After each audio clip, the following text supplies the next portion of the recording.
Monsieur le ministre, je vais vous quitter, puisque le président de la commission est là. Les échanges et les discussions, comme vous l'avez souhaité, vont se poursuivre. Et je tiens à vous dire encore une fois merci et d'être venu parmi nous pour cette importante communication. Monsieur le président de la commission, merci. Merci beaucoup, monsieur. Chers collègues, merci à vous. Oui, oui. D'accord. La formule que nous avons souvent adoptée, c'est que vous faites votre exposé et les conseillers vous posent des questions. Et par la suite, vous reprenez encore la parole pour répondre aux conseillers. C'est cette phase que nous voulons maintenant démarrer, en invitant les conseillers et même certains techniciens qui sont avec nous ici à vous poser suffisamment de questions pour bien comprendre, avant clair, selon moi. Hein? Donc, je voudrais inviter les conseillers, les hauts conseillers à prendre la parole. Je vois déjà le général Oquet. Effectivement, la production, la filière coton contribue énormément pour une large part au développement socio-économique du Bénin. Mais dans le même temps, nous n'allons pas oublier qu'il y a des effets néfastes lorsque nous tenons compte de l'environnement, nous tenons compte de la santé humaine et de la dégradation des sols et même des cours d'eau. Alors, l'utilisation des pesticides et des herbicides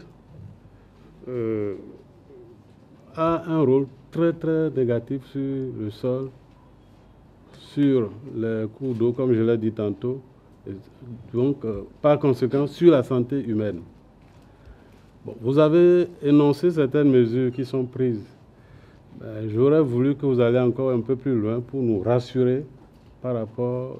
Est-ce qu'il y a d'autres mesures qui sont prévues pour que tous ces effets-là, même si on ne peut pas les, disons, les effacer complètement, qu'ils soient réduits?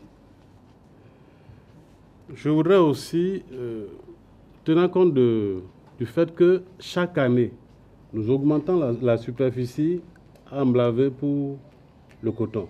Donc nous faisons une culture extensive.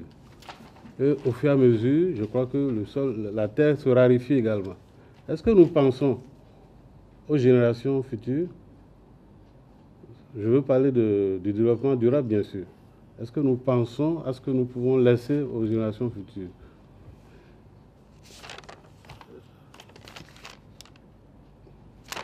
La troisième chose, c'est que tout le produit coton que nous l'exportons, disons, à plus de 95%.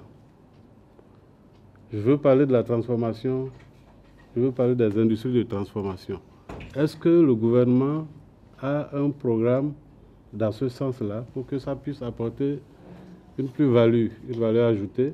C'est-à-dire que ça permettrait, si on a des industries sur place, d'avoir plus de travailleurs, les produits seront moins chers et ça constituerait vraiment un développement harmonieux pour le pays. Donc, je crois que je vais devoir m'en arrêter là et encore une fois, je vous dis merci, monsieur le ministre. Merci, monsieur le président. Merci, monsieur le ministre. J'avoue que je me joins au général pour féliciter et remercier le ministre parce que ce sujet est un sujet très important et le bout par lequel le ministre a pris le sujet était un bon bout parce que sinon je ne le voyais pas comment traiter ce sujet qui est extrêmement important pour lequel on peut encore rester ici jusqu'à demain. Mais la synthèse qui a été faite, vraiment c'est à l'honneur du président, à l'honneur, n'est-ce pas, de monsieur le ministre. Je vous remercie vraiment pour cet effort de synthèse que vous avez pu faire. Ceci étant dit, j'ai peut-être deux petites questions à poser et ensuite dire pourquoi je reste sans payer la douane, tout ça, etc. Est-ce que ce n'est pas une forme de subvention? Je voudrais comprendre. Et ma deuxième question, c'est la contribution de la filière coton au niveau donc du budget des ressources de l'État. C'est très bien, c'était une question que je voulais poser, mais vous avez essayé de dire combien sur les 3 campagnes, ce que cette contribution représente. Alors, je crois que par rapport à ça, je crois que ces montants-là me paraissent vraiment très faibles. Et je me demande comment peut-on faire pour l'améliorer. Et ma dernière question, pour le fait que j'ai dit, je suis resté sur ma faim, c'est sur ça que je vais revenir. Vous avez parlé des industries de transformation. Et j'ai vu dans le test, vous avez cité Citex Bénin, vous avez cité même Sobetex, et vous avez cité les artisans locaux.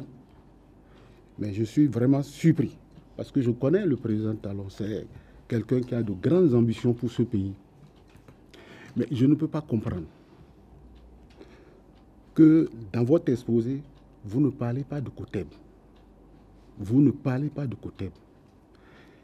Et je ne peux pas comprendre que les premières actions prises par le gouvernement dès son arrivée, c'était de supprimer COTEB. Alors que 2 semaines avant, le Conseil économique et social avait traité un sujet sur les industries de transformation, leur impact sur notre économie. Et dans nos recommandations qui sont parties en direction du palais, il y avait celle-là qui consistait à dire de réhabiliter COTEB. Je ne retrouve pas, je ne comprends pas pourquoi, pour ce fleuron de notre économie. Parce que c'est le seul produit agricole qu'on transforme du début jusqu'à la fin. La valeur ajoutée, on l'a créée en transformant le coton graine en coton fibre, etc., etc. Mais on s'arrête là. L'effort qui a été fait par les gouvernements passés, c'est de tout faire pour que COTEB ne meure pas. Pour qu'on continue à créer la valeur ajoutée ici. Parce que quand nous produisons, cette campagne ici, on a produit près de 600 000 tonnes. C'est pas combien? Vous avez compris? Bon, donc moi, voilà, exactement. Voilà, très bien. Parce que j'estime, pour ma part, qu'il faut chercher à créer les autres valeurs que nous créons à l'extérieur par l'exportation de près de 95% ou même 98% de notre production en coton fibre.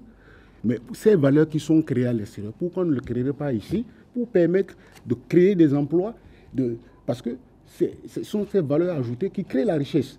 Et c'est ces valeurs ajoutées qui permettent de créer les emplois, etc., etc. On aurait pu le faire ici.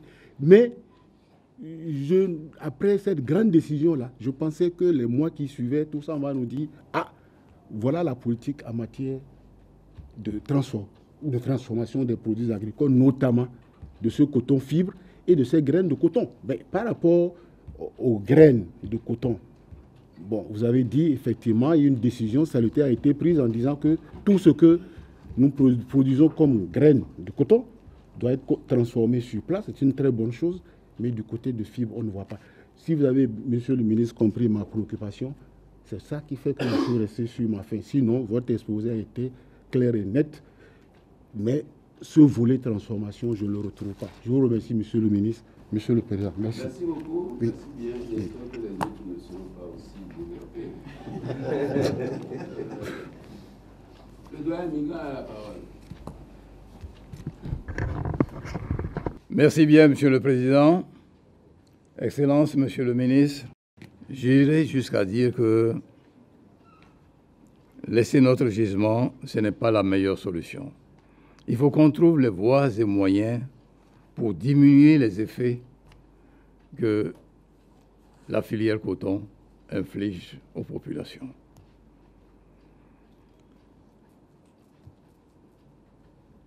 Eh bien, il y a un effet qui nous a marqué, nous, opérateurs économiques dans ce pays. On nous a dit que les intrants agissent sur l'iode Et l'iode en question intervient dans l'organisme humain, et même suffisamment dans l'organisme humain. À telle enseigne qu'il a été question d'apporter de l'iode pour enrichir le sel produit au Bénin. Monsieur le ministre, je ne voudrais pas parler pour parler. Voilà un exemple de ce qui a été fait en son temps. Je vous laisserai un paquet. Nous avons fait au niveau des opérateurs économiques notre apport pour que cela se fasse. Parce que nous avons compris que la filière coton, eh bien, devrait nous apporter beaucoup d'éléments. Les gens disent « Ah non, ce n'est pas le moment d'emporter ». Est-ce que c'est parce que, pour l'instant, l'économiste parle du Bénin qui se positionne avec le cajou, que nous ne devons pas parler de ces problèmes-là. Nous devons nécessairement en parler. Et c'est pour ça que, Monsieur le ministre, j'avoue, je vous remercie très sincèrement d'avoir accepté de venir nous dire ce que vous nous avez livré tout à l'heure. Vous reconnaissez que la filière coton est un gisement pour le Bénin, qui lui apporte beaucoup de moyens. Il y a des conséquences également, mais est-ce que c'est pour autant qu'il faut laisser ce gisement aller en dérive? Monsieur le ministre, du courage, merci beaucoup et à plus. Merci bien. Le ministre a du sujet et ça m'a vraiment séduit. Nous ne sommes pas tous, nous ne venons pas tous des mêmes horizons au sein du Conseil ici, si bien que dans certains domaines, il y a certains qui sont complètement des novices. Et nous recevons des informations, soit des journalistes, de ceci, de cela. Donc, il faut dire que pour ce genre de questions, lorsque le ministre intervient avec une telle maîtrise, il faut s'en réjouir. Ce d'autant que nous avons simplement besoin des informations pour que, suite à leur analyse, nous puissions faire des propositions. Et c'est de ce point de vue que je voudrais savoir si le ministre a parlé de l'amélioration des techniques de culture pour réduire ou pour améliorer la fertilité du sol. Et je voudrais savoir si dans le développement, notamment le document que vous allez nous remettre, si nous avons les détails pour pouvoir être mieux éclairés là-dessus, pour savoir, pour confronter à d'autres informations, nous puissions tirer le nécessaire. Parce qu'à écouter d'autres experts, il semble effectivement que c'est les impacts négatifs, et c'est là la raison pour laquelle, lorsque le ministre ne les a pas ignorés, que ça m'a beaucoup intéressé, il semble que c'est les impacts négatifs surtout qui créent des problèmes pour l'environnement et la population. Et donc, et certains sont allés jusqu'à dire que la culture du coton, si ça continue de se faire telle qu'elle se fait actuellement, il y a au moins 8 objectifs des objectifs de développement durable qui ne pourront pas être atteints.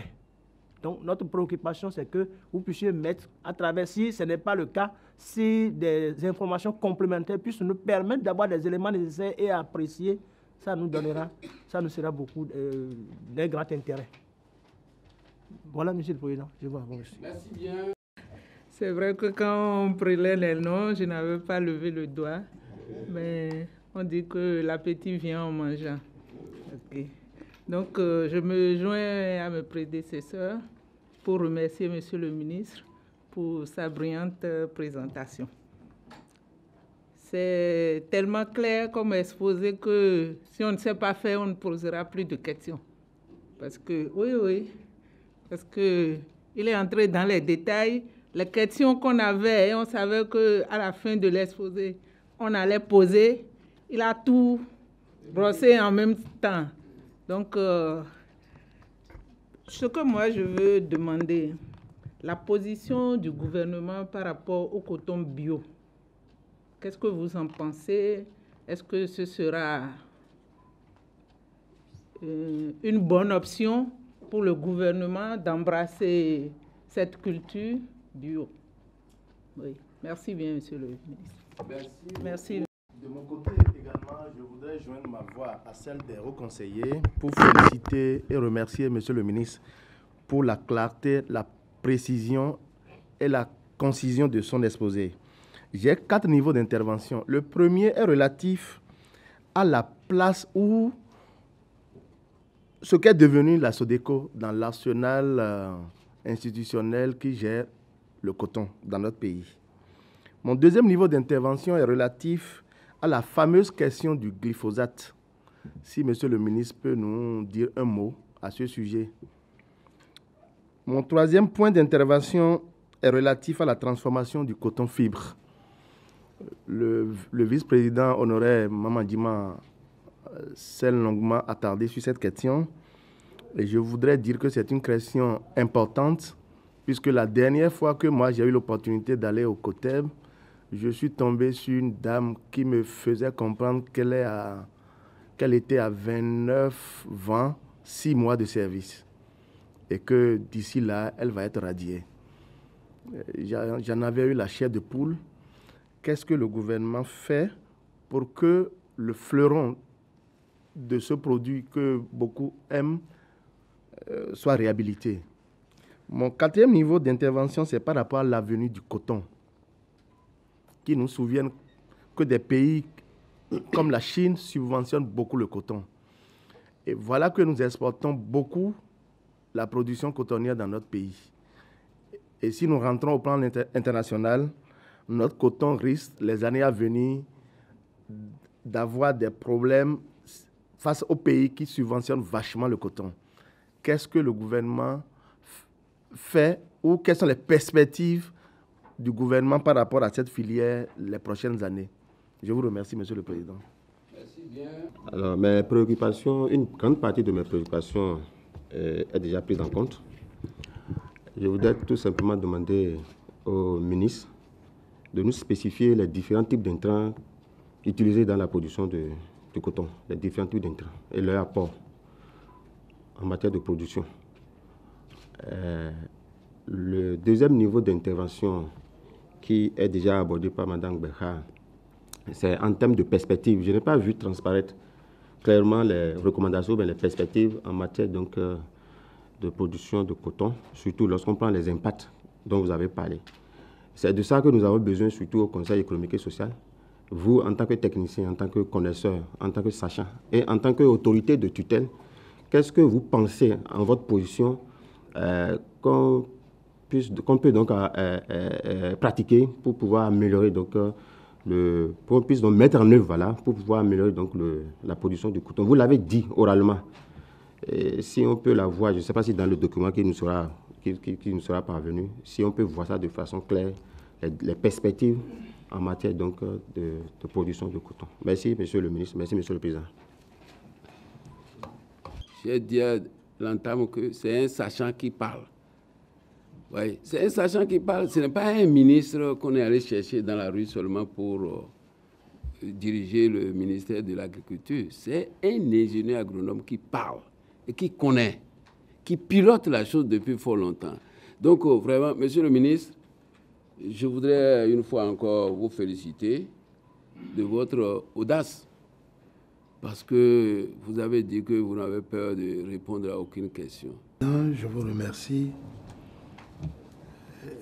Respecté conseiller. En tout cas, c'est dans l'échange là qu'on va se connaître encore davantage. Moi, je ne suis rien, je suis serviteur. Je suis au service de notre nation. À ce niveau que Dieu a voulu que je sois aujourd'hui, j'ai une obligation de vérité vis-à-vis de vous. C'est aussi ça. J'ai une obligation de vérité. Je peux ne pas connaître. Et je ne me vanterai pas de tout connaître. Même si j'ai fait ma thèse sur les techniques culturelles du coton. Je ne me vanterai pas de connaître. Mais tenez, il y a des vérités qu'on va partager. Premièrement, les intrants coton, l'État béninois ne met plus un sou pour en commander. C'est le secteur privé productif qui commande les intrants. En tant que tel, la loi des finances n'exonore pas le privé de payer les impôts cordons douaniers. Donc, il n'y a pas de tricherie. Point. Fouillez et vous allez voir. La loi des finances peut faciliter l'entrée de matériel agricole. Matériel agricole, mais pas intrant agricole. Mais il nous arrive, et je reconnais, je vais le dire devant vous, de faciliter des importations d'intrants spécifiques, mais en très bas volume, en très petite quantité, faites par des ONG ou des projets, programmes pour accompagner un certain nombre d'unités. Si c'est 50 tonnes d'un engrais spécifique sur les cultures maraîchères, si c'est 100 tonnes, 200 tonnes d'un engrais spécifique sur l'ananas, par exemple, et qui ne sera pas commercialisé, on va passer. Et ils ne paieront pas de douane. À bas ça, là, ils payent pion. Il n'y a personne pour dire le contraire. Donc, il n'y a pas de problème à ce niveau. La contribution de coton au budget national, ce qui est direct, en 2015-2016, c'est 7 milliards 961. Le papier est là en nombre pour que chaque conseiller puisse l'avoir. En 16-17, c'est 9 milliards 707. Et en 17-18, c'est 11 milliards. Ça, c'est contribution directe. Mais de tout ce qui rentre dans les pays, les taxes de développement local, les autres impôts que ceux qui font prestation à autres pays là améliorent donc ces scores. Mais on va améliorer, on doit améliorer. Parce que on peut jouer sur les ratios à payer. Et on va améliorer. Je ne donnerai pas une réponse à une unité de transformation, mais au programme de transformation industrielle des fibres. Pour dire, au jour d'aujourd'hui, c'est à peine 3% de la quantité de fibres produites qui est transformée localement. C'est le point faible du développement des chaînes de valeur ajoutée du coton. Tenez, j'ai participé à un gouvernement en 2006 qui a une logique d'intervention. Je suis venu maintenant dans un autre gouvernement qui a une autre logique. On n'annonce pas. Maintenant, là, on n'annonce pas. On fait. Mais puisque nous sommes ici au couvent, et j'espère que, initiés, là, nous allons pouvoir parler le langage d'initiés. Sur la transformation du coton, le gouvernement actuel a un programme précis. D'abord, on a arrêté la saignée à Coteb. C'est une saignée. Grand frère, c'est une saignée parce que ceux qui ont la charge d'administrer le Coteb l'ont plongé dans des dettes. Ce qu'on doit simplement pour la SBDE, c'est beaucoup. La gestion des bâtiments qui est là, c'est qui veut, comment on veut, il n'y a rien. Le matériel, l'unité de travail qui est là, est obsolète complètement. La technologie là n'est plus bonne. On ne doit plus utiliser ça. Il faut vider ça et renouveler. L'État ne veut plus faire ça lui-même. Il faut que ce soit porté par un privé. Nous cherchons et on va trouver. CITES Coteb Il faut renouveler. J'ai écrit. Et les Chinois sont déjà là en train de faire une étude de faisabilité pour réhabiliter l'existant. Réhabiliter l'existant, pas CBT, CITES et autres. Pour réhabiliter l'existant. On utilisera les infrastructures, mais on mettra de nouveaux équipements aux normes. Si nous faisons ça, qu'on peut même simplement faire contrat avec Wax et qu'on lui vend les tissus écrus avec Wax, puisque notre côté est de bonne qualité et on a déjà fait ce marché avec Wax, nous sommes partis. Et c'est beaucoup de nos frères qui vont travailler dans ces usines. On en est conscient et on fait ça pas à pas, sans crier. Ça va tomber, vous allez voir, point.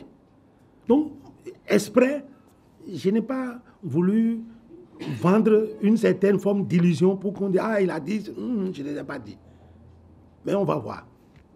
Parce que ce qui est dit n'est pas seulement dit, ce qui est dit sera fait. Et nous avons déjà anticipé beaucoup.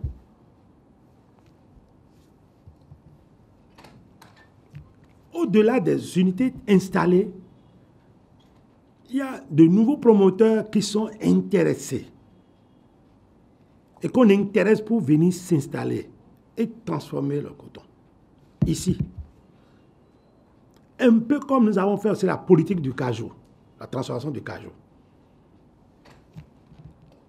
On a été en congé. Moi, j'ai écouté mon congé d'une semaine. J'ai eu l'instruction d'aller moi-même faire la prospection des sites pour faciliter l'installation de quelqu'un qui va traiter à peu près 100 000 tonnes de cajou. Et comme je suis né dans le bassin anacardier, et que pendant la campagne, j'ai fait dire aux candidats qu'on va faire ça, ils m'ont dit, va maintenant voir les tiens et regarde partout pour voir là, on va installer les choses là. Tu fais un dossier, j'ai fait le dossier, déposé à 2 semaines, on travaille, on dit ça. Ça, c'est sans radio, sans télé. C'est la méthode. Dieu fera son œuvre et nous donnera la chance de réussir.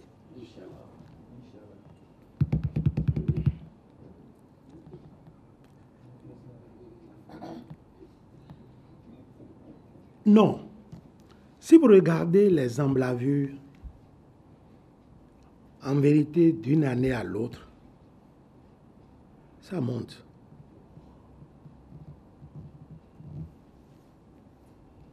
Oui, ça monte. Ça, c'est les emblavures. Ça monte. Mais ça monte pourquoi? Parce que, non pas que les gens laissent les anciennes parcelles pour aller vers de nouvelles parcelles. La confiance est née à nouveau au niveau du producteur. Et d'année en année, on fait extension des surfaces où on a de nouveaux producteurs qui arrivent dans le dispositif. Si nous avons fait les statistiques sur l'effectif des actifs qui s'occupent du coton, on voit que ça progresse aussi. Donc, les premiers n'ont pas laissé leurs anciennes parcelles pour aller. Mieux, lorsque nous avons eu cette chance de discuter à froid avec le chef de l'État actuel, candidat alors, pour monnayer l'incantation que j'avais mise dans le dossier du président Yahi Boni, qu'on peut faire du Bénin une puissance agricole, c'est une incantation, monsieur le président. Une sabogbe, un pot d'eau filet. C'est Asuruko Baba. Asuruko Baba. L'incantation là voulait dire beaucoup de choses. Excusez, l'autre n'a pas demandé à comprendre. On a monnaie. L'incantation, c'est que tous les sols du Bénin ne sont pas aptes pour faire la même chose.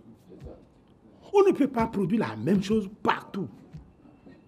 Là où ceci-là répond, la responsabilité ceux-là pour produire au maximum de leur capacité, en leur donnant les moyens, et puis les autres font autre chose. Les acteurs économiques sont là pour transporter le surplus qu'il y a d'un bassin à l'autre. Il faut donner du travail à tout le monde. Et c'est ça la régionalisation de l'agriculture. La régionalisation de l'agriculture. Ainsi, nous avons créé des bassins pour des spéculations données. Voyez-vous, lorsque ceci est fait, on sait où concentrer les énergies. Deuxièmement, on a trompé les producteurs sur certaines politiques non transparentes de ci ou ça pendant longtemps. Aujourd'hui, on dit, vous-même là, vous êtes vos propres gouverneurs. Nous mettons l'État pour encadrer. C'est fini, ils ont confiance et ils prennent.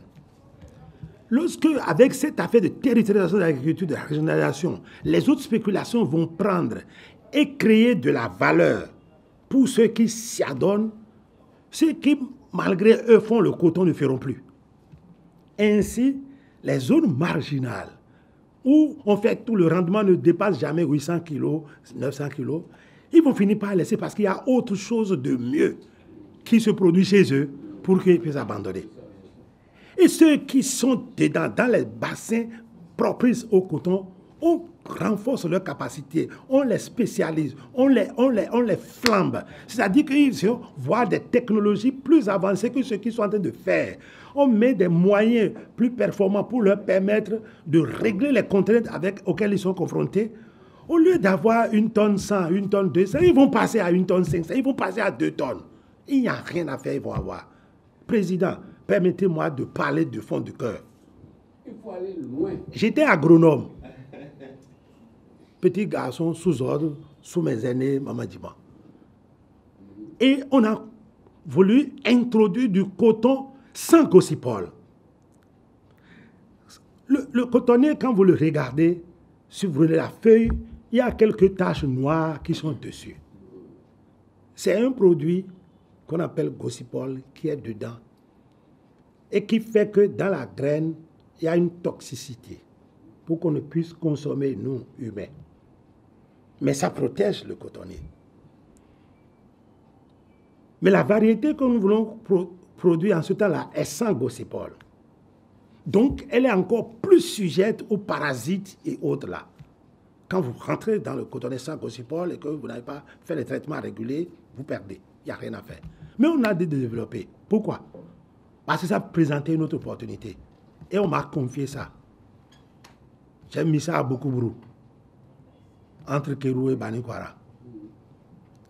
Et j'étais à Natitengou, j'y allais toutes les semaines, au moins 2 jours, je dormais dans le champ avec les paysans.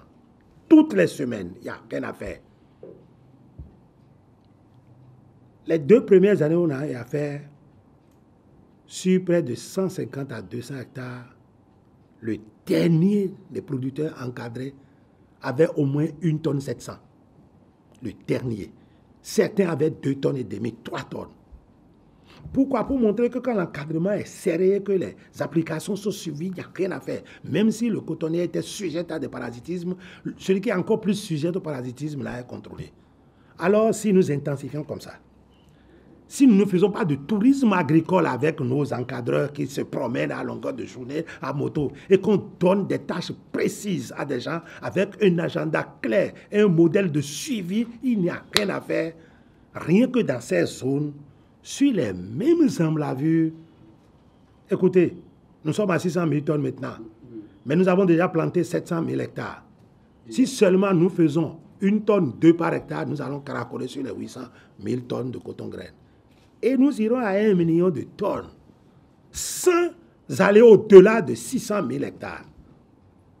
Kagousounon, au nom de Dieu. C'est ça, la question de l'intensification. Et c'est ça aussi la question de la responsabilité de l'État, du secteur public, pour accompagner les producteurs à gagner davantage en intensifiant. L'intensification, ce n'est pas la quantité d'engrais qu'on va mettre qu'elle sert. Il y a un niveau qu'on va mettre, mais il y a le traitement qu'il faut faire, il y a le respect du calendrier qu'il faudra observer pour éviter qu'on ait déjà le parasitisme avant d'attaquer, ou que ça dépasse le seuil critique avant qu'on ne vienne au traitement. Rien que ça, c'est fini. Par la suite, si vous arrivez à une maîtrise de l'eau pour apporter un complément hydrique au moment critique, là, Il n'y a rien à faire, vous faites les 4 tonnes. Et pour ça, nous allons mettre en place un centre de services agricoles au niveau de Kandi, l'ancienne ferme Cardera. On va aller créer, on va produire au moins 150 hectares par des Israéliens. Avec l'appui des Israéliens, on va produire le coton au top de la technologie. Et les gens vont venir voir, on peut avoir même 4 tonnes avec nos propres variétés, sans changer. Pour flamber certains paysans qui peuvent investir pour faire des forages chez eux et faire peut-être, au lieu de faire 7 hectares, il fait 2-3 hectares pour avoir 4 tonnes par hectare sur chacun. Il a ce qu'il fait lorsqu'il fait 7 hectares. Voilà la question. Et où on veut aller. Et on ira.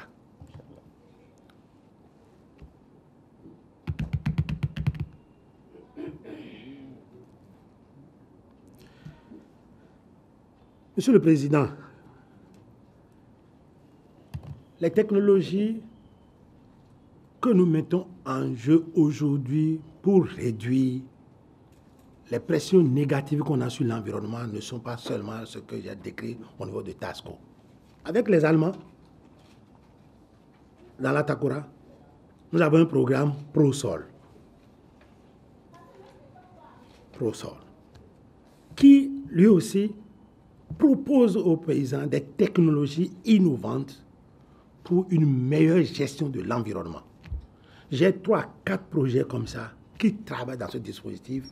Et je vous prie de noter et de renseigner les conseillers sur le contenu de ces programmes dressés à l'environnement et qui permet vraiment de régler la problématique pour ne pas faire de discours ici à votre niveau.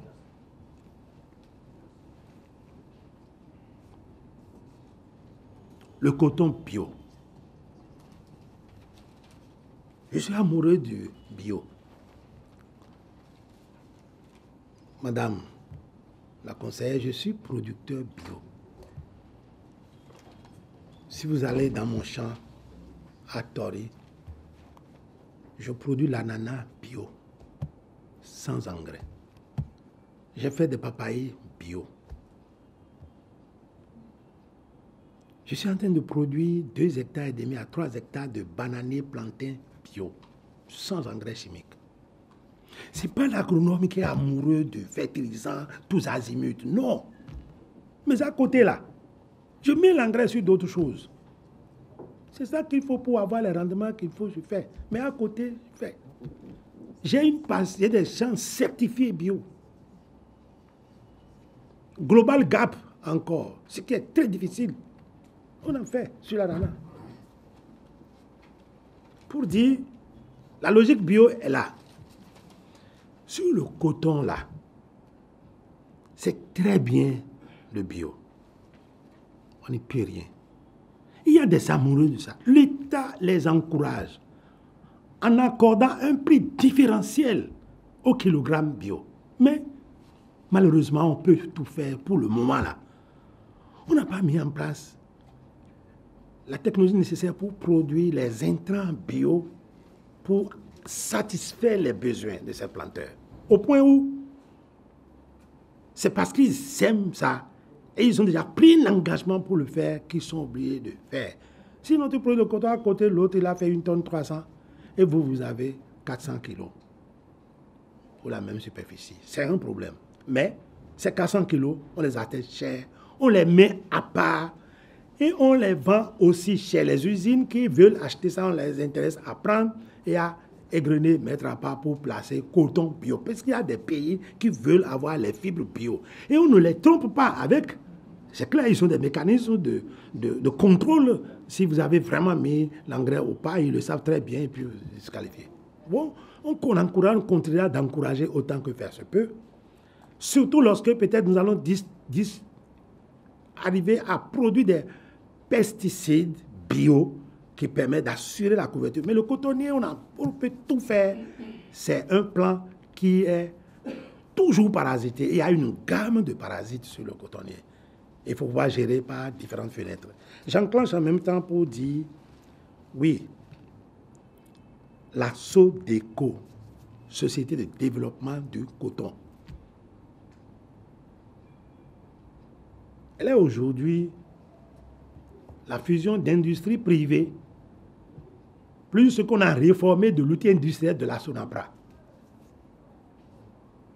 Je crois que la Sodeco a 14 usines, c'est ça? 14 usines de transformation. Mais aujourd'hui, d'égrenage. Mais aujourd'hui, la Sodeco est l'une des structures qui importe aussi les intrants coton. Et l'État ne se mêle pas de lancement des appels d'offres, c'est l'interprofession qui fait. Mais pour éviter de saucissonner, parce qu'on veut créer des amitiés ici et là, on en fait, pendant 10 ans, on n'a jamais atteint 400 000 tonnes. Si on veut aller loin, il faut grouper les trucs et voir ceux qui sont capables de se porter sur le marché. Sodeco intervient dans la fourniture des intrants. Mais ce qu'on ne dit pas haut, et que j'ai dit tout bas, comme nous sommes tous des initiés, parce qu'ils gagnent bien sûr les intrants coton, puisque la récupération est faite à 99% et peut-être plus. Nous avons obligé la Sodeco depuis 2 ans à nous assurer aussi les intrants survivriers. Cette année, rien que sur le maïs et le riz, la Sodeco a importé 35 000 tonnes d'engrais spécifiques maïs. Ce n'est pas l'engrais NPK coton là qui est NPK maïs. Nous avons trouvé une autre formulation et un autre emballage, les sacs spécifiques pour l'engrais maïs, engrais céréales. Ce que nous discutons maintenant, nous avons déjà arrêté une formule ananas. Et la Sodeco va nous importer, puisque ce n'est pas très grand les volumes, mais il va importer de la quantité qu'il faut pour 3 années au moins d'utilisation au niveau de la zone ananas. En ce temps-là, l'engrais spécifique pour l'ananas, pour éviter que l'ananas soit maltraité et qu'il pourrisse après qu'on l'a acheté, après 4 jours, 5 jours, du fait de mauvais traitements, on va éviter cela. On va améliorer la productivité de champs d'ananas et on va améliorer le placement de l'ananas de qualité sur le marché, rien aussi qu'avec Sodeco. Avec Sodeco, nous sommes en train de négocier pour les pesticides spécifiques à ces spéculations et même pour le traitement de cajou, parce qu'il nous faut aussi avoir de la prévoyance sur les bourreurs de tiges et autres ennemis des plantations de cajou qui sont déjà en Afrique centrale. Il faut lui assurer la barrière. Oui, aux États-Unis d'Amérique, c'est au plus 4% de la population qui s'occupe de l'agriculture pour nourrir le reste. Authentique. Les Chinois font de la subvention, mais c'est guidé. Vous comprenez le modèle socialiste, communautaire, chinois. Même si aujourd'hui, les 2 blocs n'existent plus et que c'est un seul bloc, les Chinois ont une population assez importante à nourrir et à gérer. L'espace vital pour produire n'est pas grand. Ici, chez nous, on dit j'ai 100 hectares de champs, j'ai 50 hectares, c'est faux, c'est un grand luxe. On ne peut pas faire ça en Chine. Ils ont demi-hectare. Ils ont 1,5 hectare maximum. Ils ont 1/4 d'hectare même. Il faut densifier la production. Il faut intensifier. Il faut encourager les Chinois à utiliser des facteurs de production pour avoir le maximum de rendement sur cette petite unité de surface. L'État est obligé d'intervenir. Mais ici, chez nous, le modèle n'est pas le même. On a encore de quoi être compétitif en essayant d'avoir une agrotechnique de pointe. C'est pour cela qu'on ne peut pas avoir peur. La deuxième chose, le coton, dans ces régions-là, est récolté à la machine. Que ce soit en Asie centrale, que ce soit en Chine et autres là, avec des morphotypes, avec des variétés qui n'ont pas de branches sympodiales et qui ont les capsules le long de la tige. Et là, quand ça mûrit d'un trait, on passe et on récolte. Mais quand vous récoltez avec des quartiers d'orange, avec des feuilles sèches et autres là, ça ne peut jamais avoir la même qualité que le coton africain. Le coton africain récolté à la main, plus cher certainement, a toujours sa place sur le marché. Cela ne veut pas dire que nous n'avons pas regardé l'affaire. Mais lorsque l'État s'est déjà engagé suffisamment de la chose, il faut peut-être attendre une certaine crise qui pointe pour revoir l'État, remettre un peu de ressources dans cette affaire sous forme de... Non, mesdames, messieurs les conseillers, le glyphosate, j'en ai parlé récemment et je vais dire deux choses là-dessus. Premièrement, c'est un herbicide total qui est administré dans les exploitations pour faciliter la préparation du sol. Le glyphosate agit sur les cultures comme comment on appelle, à travers les cellules de la plante vivante qui est traitée. Et c'est dans la cellule que le produit migre pour sécher jusqu'à peut-être sa racine. Le glyphosate n'a aucun effet négatif sur les organismes vivants qui sont dans le sol. Vous traitez un champ aujourd'hui qui était haut, qui avait des herbes hautes comme ça. Après 10 ou 15 jours, c'est penché. Vous pouvez faire des layons, des ouvertures et semer dedans, ça va pousser. On l'utilise pour faciliter les labos, point barre. Et les quantités que nous utilisons ne nuisent pas encore à notre écosystème. Les Européens qui l'utilisent utilisent à presque 10 litres par hectare et ils font des traitements aériens. Nous, là, on utilise des appareils à bas volume, à 30-40 cm au-dessus du sol. On fait tout pour que ça n'arrose pas celui qui traite. Terminé. Ce qui est là. Le glyphosate est découvert en 1950 par Monsanto, qui l'a traité pour ne le breveter qu'en 1974. De 1974 à 2000, c'est seulement à 2000 que c'est tombé dans le domaine public et 90 firmes de fabrication de produits sanitaires l'utilisent aujourd'hui comme molécule. On peut ne pas aimer Monsanto, je suppose, ça passe. Et les autres, ils sont tous mauvais comme ça. Et tous veulent tuer le monde. C'est vrai. Quand nous, au Bénin, ici, nous avons un herbicide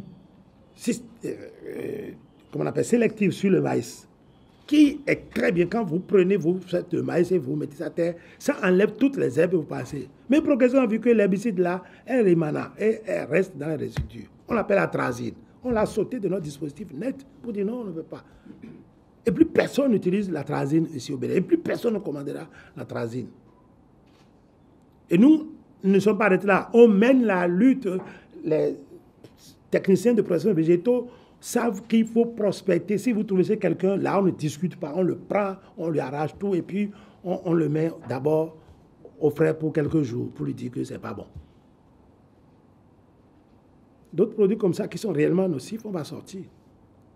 Mais pour le glyphosate, là, pour le moment, là, on n'a pas encore une molécule de substitution. Il faut travailler ensemble pour trouver quelque chose de relais. Le débat sur le glyphosate n'est pas béninois seulement. Il est aujourd'hui international. C'est mondial. Mais moi, Gaston Dossoui, je suis irrité par rapport à la question. Je suis irrité par rapport à la question car... Mais c'est à croire que à chaque fois que moi je viens sur cette affaire-là, il faut trouver quelque chose pour me salir. En 2006, on a parlé d'endosulfan. Nous avons discuté, j'ai dit, comme Galilée, hey, président, si on ne fait pas ce que j'ai demandé là, on va payer cash. Ce n'est pas pour faciliter, pour permettre à un ami de placer ce produit que j'ai dit. Il n'y a pas l'endosulfan. Le produit de substitution, c'est ça. Et c'est ça qui est disponible. On a envoyé commission partout dans l'Afrique, on n'a pas trouvé.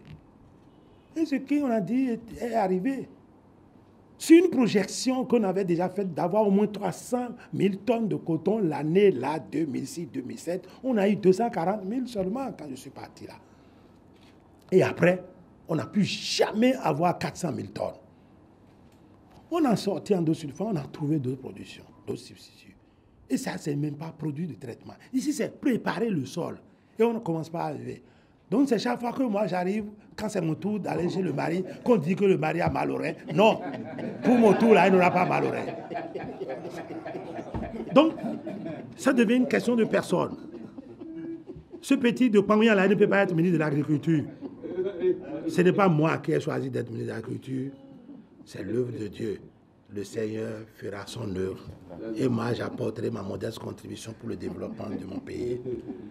Les perspectives qui s'offrent à nous aujourd'hui sur la production de coton, en vérité, nous travaillons pour réduire le coton dans son champ et permettre aux autres spéculations de se développer pour donner de la possibilité aux gens d'avoir aussi du numéraire pour régler leurs problèmes, d'instruire leurs enfants, de soigner leur famille, de pouvoir vivre décemment sans passer par le coton. En ce moment, on sort les zones marginales du coton et on concentre les efforts sur le coton.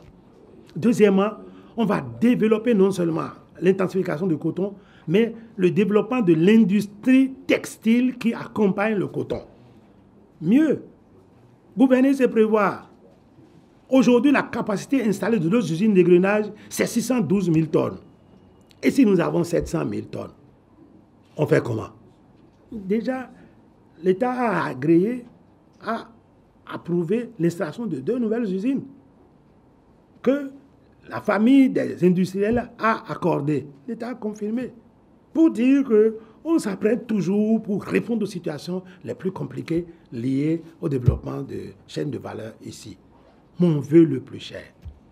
Quand vous regardez que la belle route de la zone cotonnière de Djougou à Pionko, Keru, Banikwara sera construite et qu'on fera le tronçon Pionko, Kwande Datitengu et l'autre vers Fort-Bourré et puis pour atteindre la route inter-État, c'est fini, on a désenclavé le bassin cotonnier et le coton va se vider facilement de sa zone pour aller Bante Sabalou, là aussi, Sabalou, Bante, Basila et Djougou, c'est un chantier.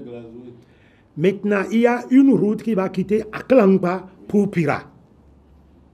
Oui, c'est connu et c'est net. Si on arrive à faire ça, on désenclave le bassin, le transport du coton sera facile, les populations aussi seront désenclavées, la sécurité va mieux s'installer et il y a un avenir prospère pour les producteurs. Monsieur le Président, c'est la modeste réponse qui m'a plu, afin que j'ai pu apporter aux préoccupations des conseillers. Je vous remercie.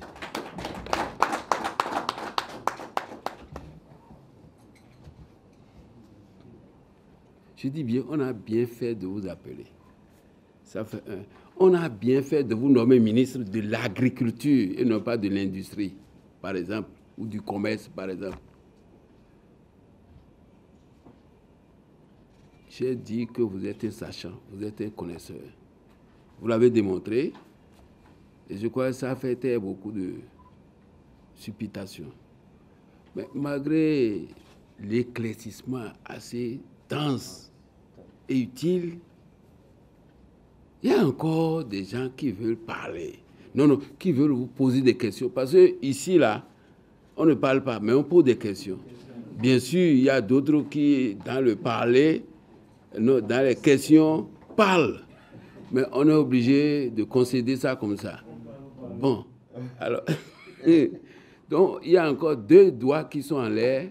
Ah, même, il y a 2, oui. Il y a même 3. Et puis, c'est les hauts conseillers. Parmi eux, il y a le doyen à qui je passe directement la... Attention, sur l'autorisation du ministre, si vous avez le temps. Bien. Merci, Monsieur le Président. Monsieur le ministre, merci également. Vous n'avez pas parlé quand même des nappes phréatiques de chez nous, où le niveau statique est assez bas. Ça d'un. Et de 2, il ne faut pas parler de soi, le moins haïssable, a-t-on pour habitude de dire. Mais Cotev, est-ce que c'est terminé pour Cotev définitivement, ou nous, petits actionnaires de Cotev, nous aurons encore la possibilité de venir à Cotev Mais oui, mais il faut quand même qu'on en parle un peu. Voilà. Donc, voilà. Monsieur le ministre, il y a quelques toutes petites questions que j'ai voulu vous poser. Merci encore. Merci, Monsieur le Président. Je vous remercie de m'avoir autorisé à parler. Non, je crois que l'exposé du ministre ne souffre d'aucune carence en tant que tel. Mais ce que je voulais faire observer, toujours par rapport à la liquidation du COTEB, je n'ai pas la prétention de dire que le gouvernement ne communique pas assez, mais au moins entre institutions. Je dis, je n'ai pas la prétention de dire que le gouvernement ne communique pas assez. J'ai compris que... Vous venez de le dire. Oui, donc je crois qu'il y a un choix, il y a une stratégie. Chaque gouvernement a son choix, sa stratégie de communiquer. Mais je crois qu'entre institutions, mais il est permis quand même de rêver, de faire confiance à un certain nombre de choses. Nous, au niveau du CS, nous faisons des recommandations en votre direction. Mais 2 semaines après, vous liquidez. Et chaque fois que nous commençons nos sessions ici, nous demandons est-ce qu'il y a eu par rapport aux choses de nos recommandations, est-ce que le gouvernement a donné une suite, tout ça là? On dit rien. Rien. Jusqu'à présent, il n'y a rien. Or, il doit y avoir une relation de travail intense entre vous et nous. Au moins, vous pouvez nous dire, par rapport à la question de COTEB, effectivement, le gouvernement a une telle politique par rapport à ça. Rien du tout. C'est comme si on n'existe pas. Or, notre mission, c'est de vous faire des recommandations. Vous êtes libre d'en tenir ou de ne pas en tenir. Or, ce que nous venons d'apprendre là, moi, ça m'édifie et ça me permet encore d'espérer. Voilà le problème. Parce que on a liquidé COTEB, ça fait plus d'1 an. Aujourd'hui, on ne voit rien pointer. C'est tout ça là. Mais si nous savions au CS que, attention, le gouvernement a tel programme, voilà, ça nous apaise. C'est tout ma préoccupation. Oui, merci, Monsieur le Président. Oui, merci également, Monsieur le Ministre. C'est une question de compréhension. Vous avez dit tout à l'heure qu'au sujet des égreneurs, qu'il y a 2 nouvelles sociétés que la famille des industriels a accordées. Je n'ai pas compris. Oui. Non, mais ce n'est pas la famille des industriels qui accorde. Je vais comprendre. Le coton se produit et que la présence des pesticides pourrait compromettre et contaminer la nappe phréatique, on sort ces zones de production. Nous ferons la ceinture. Mieux, regardez Banikwara, la plus grosse commune productrice de coton. C'est encore à Banikwara que nous avons les plus grandes superficies de bas-fonds rizicultivables. À côté de ça, nous faisons un programme avec les producteurs, d'abord pour faire les aménagements de ces bas-fonds, afin que ceux qui s'adonnent à la production de riz n'aient point 2 tonnes, 3 tonnes, mais qu'ils aient 5, 6 tonnes de riz par hectare, ce qui est plus rentable que le coton.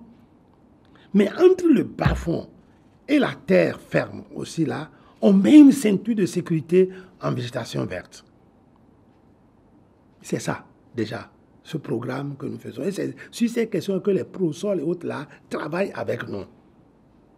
Donc, on protège cette zone sensible à capter les résidus de pesticides pour nuire peut-être à l'alimentation humaine et animale. À côté, là où nous avons des cours d'eau, il faut vraiment isoler, c'est ça, je disais, c'est au niveau des collectivités qu'on va faire l'aménagement du territoire et à travers le schéma directeur, on dit ici et là, c'est interdit de faire ci, ça, et les autres régions de tête comme là, on peut faire ci, on peut faire ça. Et nous-mêmes, nous sommes nos propres gendarmes. On est mieux servi que par soi-même, a dit l'autre. Bon, c'est ça. COTEB, avant notre venue, on a constaté qu'il y a, c'est une vache à lait et qui se meurt. On peut tout dire, ça se meurt. Arrêtons la saignée, assainissons.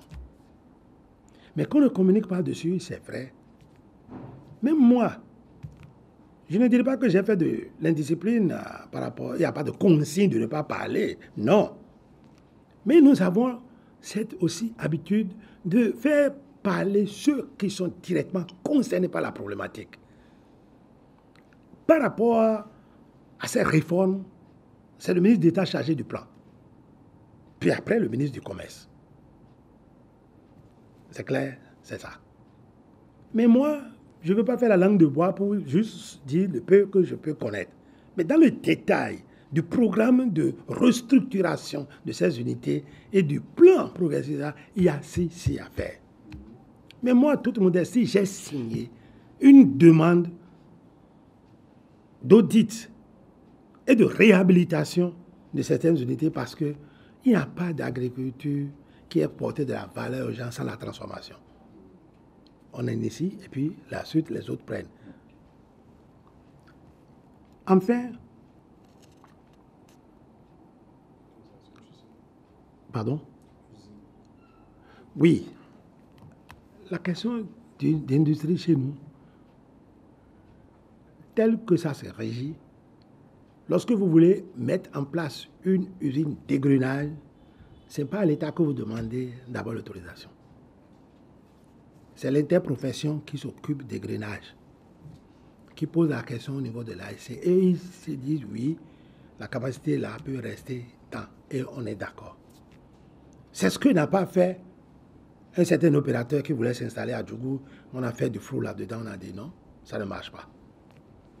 Mais pour que ça ne crée pas de contentieux entre notre État et celui-là avec l'Italie ou autre, quand il a été question d'ouvrir la capacité installée, l'interprofession liée, enfin, la famille des égreneurs a regardé et a fait corriger les imperfections par cet entrepreneur pour d'abord lui le réhabiliter, pour le mettre dans le jeu, et puis autoriser une autre usine à s'installer.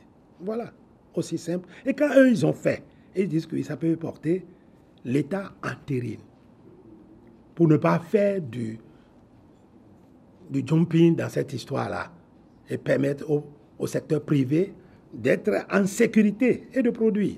Mais ce qui est clair, avec la capacité installée, si on ne faisait rien, les usines cette année ont tourné à partir de près de 8 mois pour pouvoir égrener là. Or, nous voulons égrener le coton en 4-5 mois, 6 mois ou plus pour éviter les pertes en qualité. Donc, il faut augmenter la capacité et c'est comme ça s'est assuré. Et l'État a entériné. Je vous remercie, Monsieur le Président. Vraiment, merci, Monsieur le ministre. Je crois qu'on a bien fait de vous choisir pour occuper ce poste-là. Nous voulons vous remercier au nom du président du Conseil économique et social qui a reçu une préoccupation et il est obligé de nous quitter précipitamment. Il n'a pas l'habitude de laisser les autorités comme ça. Donc, déjà, en son nom, je vous présente ces excuses. Monsieur le ministre, nous sommes satisfaits. Nous sommes satisfaits. Nous allons exploiter les résultats de votre communication. J'espère qu'on peut les avoir comme on a spécifié dans la note. Et nous pensons que vous serez toujours disponible pour nous donner les informations utiles comme vous venez de le faire. En fait, ce n'est pas une indiscipline. Vous avez osé, vous nous avez dit la vérité. Et quand on dit la vérité, mais on est à l'aise. C'est quand on ment que moindre bruit, on ne sait plus là où on est. Je crois que je vous conseille de continuer comme ça. Et bon vent à vous. Monsieur le ministre, merci. Grand merci.